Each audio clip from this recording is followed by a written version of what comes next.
What's up, guys? Thanks for checking this video out. Today we're going to be taking just a couple minutes and looking at one of the hottest Calvinist busters out there that I'm sure you guys are aware of. And this is basically just something that we hear sort of in opposition to Calvinism or as an objection to it. And that is John 3:16, right? The whosoever, the God so loved the world. So we're just going to take a couple minutes and address that. So the first thing here, this is a verse that we're all familiar with, right? God so loved the world that he sent his only begotten son.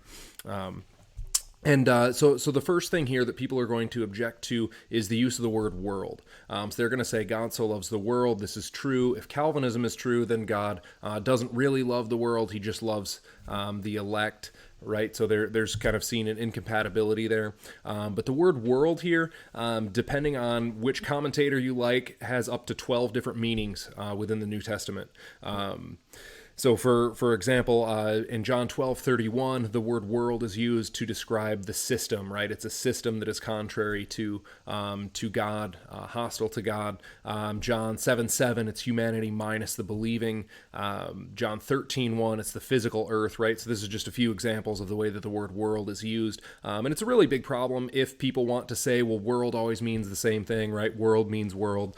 Because, for example, 1 John 2:15, it says, do not love the world or the things in the world, right? So this doesn't really stack up.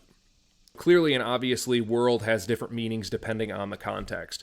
So as we look at the context here, we need to look back to John 3. And when we do, we see that the conversation here in John 3 is between Jesus and Nicodemus. Nicodemus being a teacher of the law, a teacher of Israel. And, I think he probably would have expected the conversation to go something like this.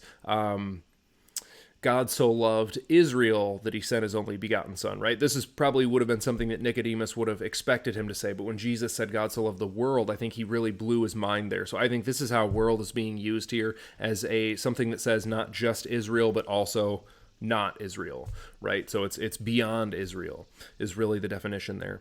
So the next issue we look at is the whosoever. A lot of people say whosoever. That means that whosoever chooses to believe. Which when you look at the breakdown of this word here, the word whosoever does not appear in the Greek text. It's basically an addition that they put into the English language to make it read easier. So the actual Greek says all of the believing ones would not perish. So there's still some particularity there. That's not to say that whosoever is incorrect. Obviously, whoever does believe is saved.